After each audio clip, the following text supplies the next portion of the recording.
Hi everyone again, and in this session we are going to talk about being a tester and how it looks like.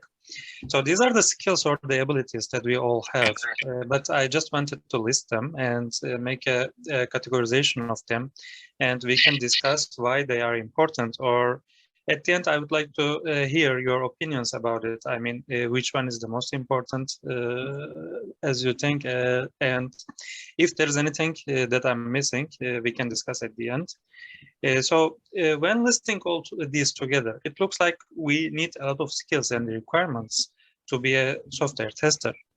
But at the end of the day, we are not Supermans, but we are human beings. So how can we handle this? How can we manage all these skills and manage our projects or the software testing activities or actions properly? We can discuss all these and what kind of requirements we can properly manage. We will go over them one by one in detail. So listing all of them roughly looks like this. I mean, first of all, we are developers. Whatever we are developing, like maybe we are developing some test code or some test framework, or maybe we are developing test scenarios, some test scenarios or some test cases, or maybe we are developing some processes. But eventually we are developers and we are developing something. So we need some development skills. And on the other hand, we are taking some critical decisions, like we are judging if something is or should block the release, if something is release blocker or not, or sometimes we are granting the release or the new versions. And throughout all these communications, we are communicating to different parties, like the other teams, the other team members, sometimes to the customers, to the end users.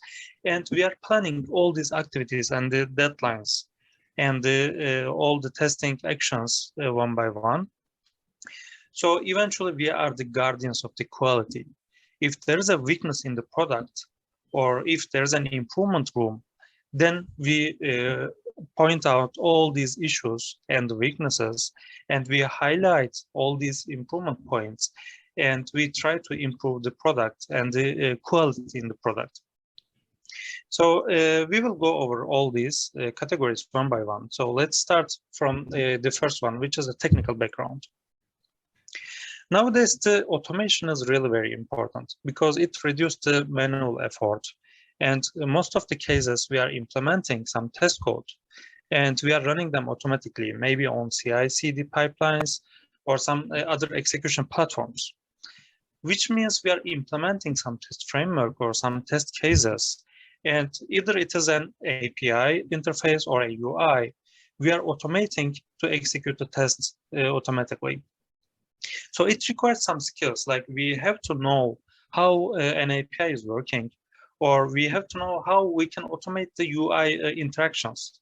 Sometimes we have to locate the elements, or sometimes we have to perform the actions, which is performed normally by the end user manually, automatically over the code. And while doing this, of course, we integrate those into different platforms, like the CI/CD platforms. Which tool we are using, like it may be Jenkins or GitLab CI Runner, we are integrating and listing all our test cases which have to be executed on these platforms, and somehow maybe with annotations or maybe with some XML files, we are listing different suites on these platforms to be executed, and maybe we are doing parallel executions. So all these actions require some knowledge and the technical background to properly execute all these. And on the other hand, we are doing some project management in the meanwhile. I mean, maybe we are running, and most of the time now we are running Agile approaches and Agile methodologies. So we are working with some other teams as well. Sometimes the development activities start on the one hand, and in the meantime, we already start our testing preparations. So we have to build a good communication channel between different teams, and we have to run our agile approaches properly. Because otherwise, the time is very limited. We are running sprints like maybe 2 weeks, 3 weeks, but at the end, we are supposed to make a shippable product. the MVP at the end of the sprint. So if we are not running our practices properly, then it is very likely to miss the deadlines, or maybe not to have a good MVP as a shippable product. So running all these practices properly is of great significance to catch the deadlines or catch the minimum requirement set for the quality of the product. And lastly, we are testing lots of different products, right? In different domains. Sometimes we are switching between different projects or products. So it requires some different knowledge on different domains.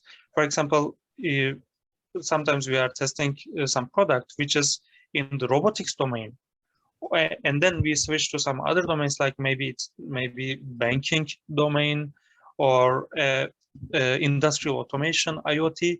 So nowadays we are dealing with lots of different broad set of products. So it requires some domain knowledge as well. So summing all these up together, we need a deep technical background, and we have to be able to cope with all these kind of challenges. And as expected, of course, there is a huge stress on us, because sometimes we have some continuous testing activities, and we have lots of different releases and different versions. And at the end of a very long and tiring activities, then the answer from the QA teams or the testing teams are expected. Like, we have to test or verify all the features are working properly or not. And at the end of the day, we have to grant or block the release. So it is a kind of stress, because everyone is looking into our eyes. Everyone is waiting for our answer or the conclusion, because everyone already complete their activities. At the end, maybe we will say that it is not appropriate to go to production, or maybe we will let them go. But if so, then we should ensure that there is no big or major issues in the product. So because whenever we let them go into production, then the end user will be using this product. So they may not see any major issues on the product, because it will be a prestige issue for the company or for our organization. So it is a little bit stress, and we have to deal with it. So we have to, sometimes we are tending to complete our activities quickly, because everyone is waiting for us. But we should complete our activities properly, and we should not miss any major issues or bugs, and we have to avoid them to let them go in production. So we have to manage somehow this stress, and we have to properly verify and validate all the features or the specifications on the product before going production. So with limited resources, to test all these aspects of the product, because there are infinite set of test cases. We cannot execute all of them with limited resources. So how can we do this? So maybe we should prioritize some of the tasks. We should organize them properly, and we should complete them in the best way. Because again, we cannot test all the infinite set of test cases, because there are infinite combinations of usages of the use cases. But what we can do is, maybe we can make a judgment on which features or the use cases are the most prior ones, which are most likely to be used by the customers, or which of them have the most criticality level. So combining all this, we can make a prioritization and organize them in the proper way, and then we can complete as much as we can during the limited testing window with the limited resources. And of course, since we are talking about efficiency, being a team player is really very important, because we are not running some hero-driven activities. It's a team play. So we have to be a team player. We have to be communicating with all the parties. Sometimes we have to manage all this communication. Like, we have to collect some information from different parties. Maybe sometimes we are not the people who are directly communicating to the customers, but maybe we have some operations teams or the customer support teams. So sometimes we have to go to them and communicate to them. And then maybe we can collect some insights from the development teams about the development activities. So we have to coordinate all this information, and at the end, it will be a teamwork, combining all these efforts from different parties, because for most of the time we are testing some E to E, which is a end-to-end scenarios, not only some specific parts of the product, but the end of E to E, end-to-end flow of the usages we are testing. So we need all the information required for us from different teams or from different parties, and to be acting properly in the correct time, we have to be in full sync with all the different members or the different teams. And sometimes we have to be very agile, right? Because we have to be very flexible, and we have to adapt across different changes. Sometimes some changes or the change requests are coming from maybe customers or from the product owners. And whenever there is a change request, we have to be agile enough to quickly adapt to the change. Because sometimes I start my testing preparations and then I realize that the features already changed or updated. So we have to be flexible enough to be adapting into these kind of changes. And of course, it requires additionally the critical thinking as well, because to cope with all these kind of challenges, sometimes we need to create some new ideas, and we have to initiate some maybe processes, some new workflows to fasten or to improve our activities or the ways to perform our practices. Because sometimes we have to start a new initiation to improve our workflows. And as I'm saying from the beginning, communication is very important, because sometimes we are representing our product to the customers. So we have to be in a well-balanced and self-confident communication way. Otherwise, it can be sometimes misleading or misunderstanding way of communication. So it is very important to represent the product or the organization very well to the customers. So there are lots of different challenges, and sometimes it is very difficult to catch all these in the limited time with the limited resources. And there are a lot of different technical skills that we should catch. But what we can do is maybe we can improve ourselves as much as we can. So what we should do is maybe we should be aware of ourselves, what kind of weaknesses we have, and what kind of improvement points we have. In what aspects we can improve ourselves more. And we can learn continuously by asking questions and talking to others. Maybe this is another way of self-improvement, which is participating in conferences or some meetings, some continuous learning activities. So eventually we can improve ourselves and cope with these skills.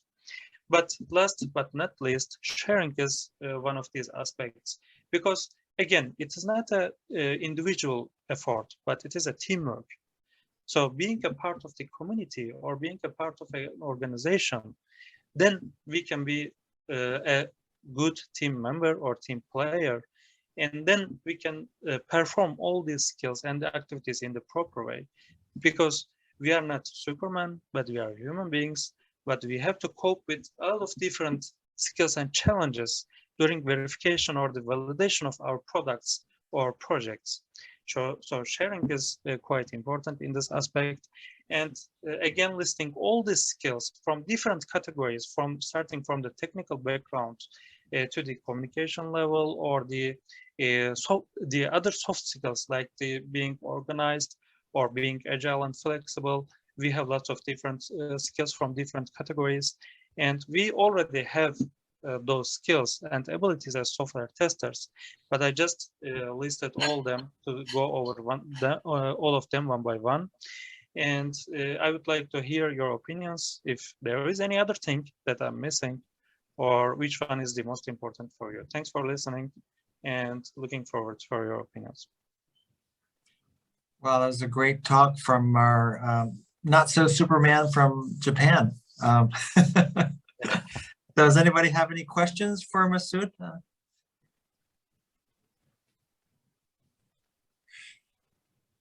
I see, Ken, you've got some questions, but asking yourself.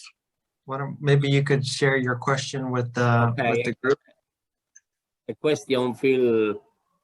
The point is regarding skills, soft skills and hard or technical skills. What is the balance? Because this is very important, soft skills, and maybe in a career, in a university, is not well taught these soft skills. What can you say about that? The balance between soft and technical skills. Yeah, in my opinion, for the software testing teams or the members, it is even more important, because maybe if you are a core developer, I would say it's my opinion. So maybe you can concentrate on your development activities and you can perform or implement your tasks in the best way. But again, if you are a software tester, you should communicate to lots of different people. Sometimes you should go and sit together with the developer. And then on the other hand, you should talk to the operations team to understand what the customer are expecting. And sometimes you are discussing on the bugs. For example, you realize that there is an issue on the product and you report it, but sometimes it's rejected. They said that it is not a bug.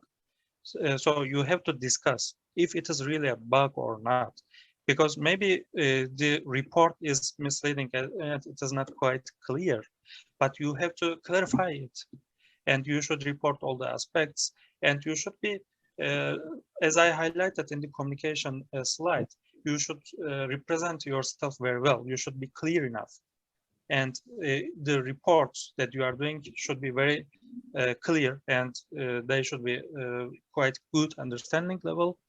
So I think, especially for the software testers, it is even more important, I would say. That was a great question. I just wanted to show everyone the agenda here. We're right on schedule almost. So thanks for a great talk, Mesut.